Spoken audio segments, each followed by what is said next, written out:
What's up guys, today I'll be installing some front and rear strut braces on my C63 AMG. These strut braces are made by a company called Ultra Race based in Malaysia. I have a few of their products on my BMW and my ML63 already, but I figured I'd get their strut brace for the front of the C63 as well as the rear.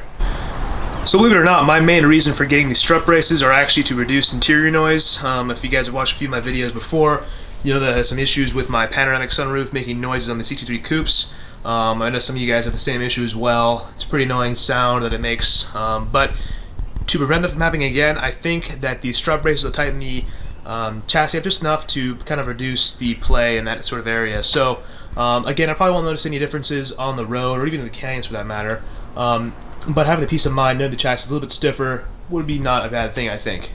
I want to say they're around just over $100 each for each strut brace, but I figure you kind of need both front and rear to make enough of a difference. They also sell some better ones for the undercarriage of the car that kind of support the control arms, so I'll probably be getting those in the future as well.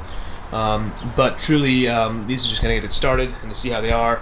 I did have these powder coated in black, as they come from the factory in white, which does not really match my car at all, so I figured black would be kind of a better look.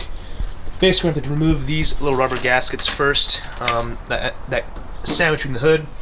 You can either leave these off the car, or what I'm going to do is I'm going to cut a little notch where the strut brace will go, around over here. Alrighty, so remove these 6 E-Torques or E12s from each side, or with 3 on each side rather. As you can see, it kind of leaves a little mark in your paint nicely. Looks like they used some blue Loctite from the factory. So we'll be doing the same to reinstall them, but once you get those off, we are almost ready to put the strut bar on. I did notice there's some sort of support bar over here, which is clearly under some tension, as that is moving up part of the cowl over there, so we gotta make sure that we gotta get that in nicely. Also, you want to make sure it's going to go over this fuel line over here, so move this rubber stopper. It's usually over here. I'm going to move this rubber stopper about over here. This way the actual metal of the fuel line is not touching the strut bar itself.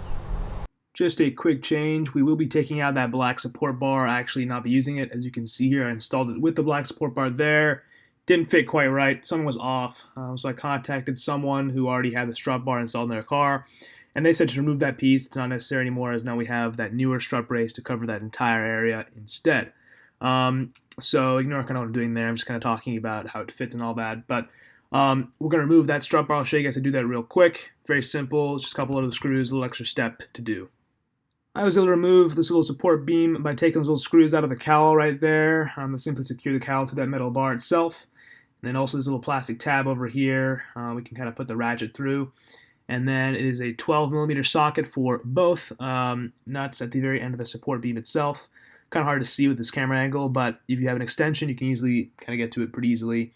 But make sure you don't drop it down there. I was lucky enough to kind of have my hand down there to be able not to drop anything in the engine bay. Once you get those two out, you are pretty much all set to pull the support beam out. Now it would be easier if I didn't have the strut bar partially installed already, but I mean, it kind of just slide out like that, and looks like that. Alrighty guys, with the strut bar finally installed, so like I said earlier, I kind of did a voiceover just now I think, but I got the little other support beam off. There were two, I want to say 12mm or 15mm in the back there. You can have to reach with an extension back there, but it's not a big deal. I was kind of worried to take the entire cowl off, but luckily it's easy to pull it up a little bit, and that was all I needed to get access to it. So I had to take those off, put a little notch in the rubber piece over here. This way we still have a clean look, and it doesn't look too aftermarket, which I like. I kind of like the more low-key appearance of it. Alrighty guys, so with the front brace already installed, it's time to move over to the rear. The rear brace is a little bit more tricky to do because you remove a lot of the carpeting for the trunk. But once you have the carpeting out of the way, you can kind of see where it's supposed to go. You can see that right over there. There are two little points on the strut area where we can connect our strut brace over here, which I've also powder coated in black, like the other one I got in front. So we can either take the carpet out and then leave it like that, or cut a hole in the carpet, or rather a little slit in the carpet to accommodate for the strut brace. So I think what I'm going to do is I will probably put the strut brace in first, and then I'll make a little slit, and then copy the same thing on the other side and make this as OEM plus as possible. To get the carpet out to this point, all I did there are a couple of just literally two plastic clips, which if you're familiar with working interiors, they can be pretty annoying, and these ones are no exception. There's no easy way of getting them out besides pulling around them, so there's no like area to pull on necessarily. It's just sort of a weak black plastic tab. I'm not sure how well you guys can see this. But there it is right there. A few tabs, but again, it's very easy to break, so you might want to buy some extras if you have some available, or if you can find some, or if you don't care, don't worry about it. Alrighty guys, quick update. I'm in the trunk right now. We're in the actually backseat area, but the seats are down, so the trunk is visible. Getting PTSD from my sunroof repair thing, but luckily we have to be here very, very long.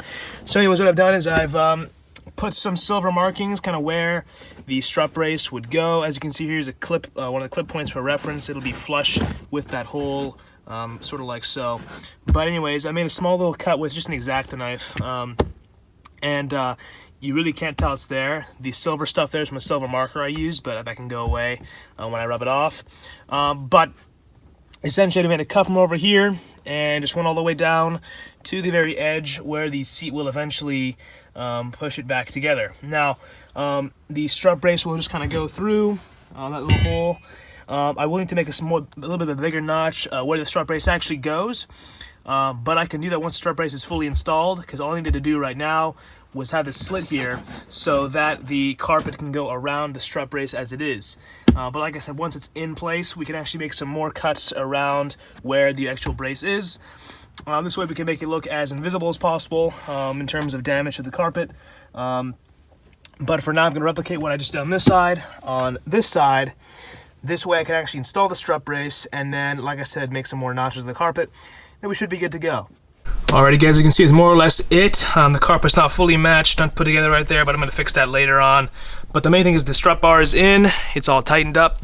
Hopefully we notice a little less interior noise now. Like I said at the beginning of this video, I don't think we're going to see huge improvement in terms of actually handling.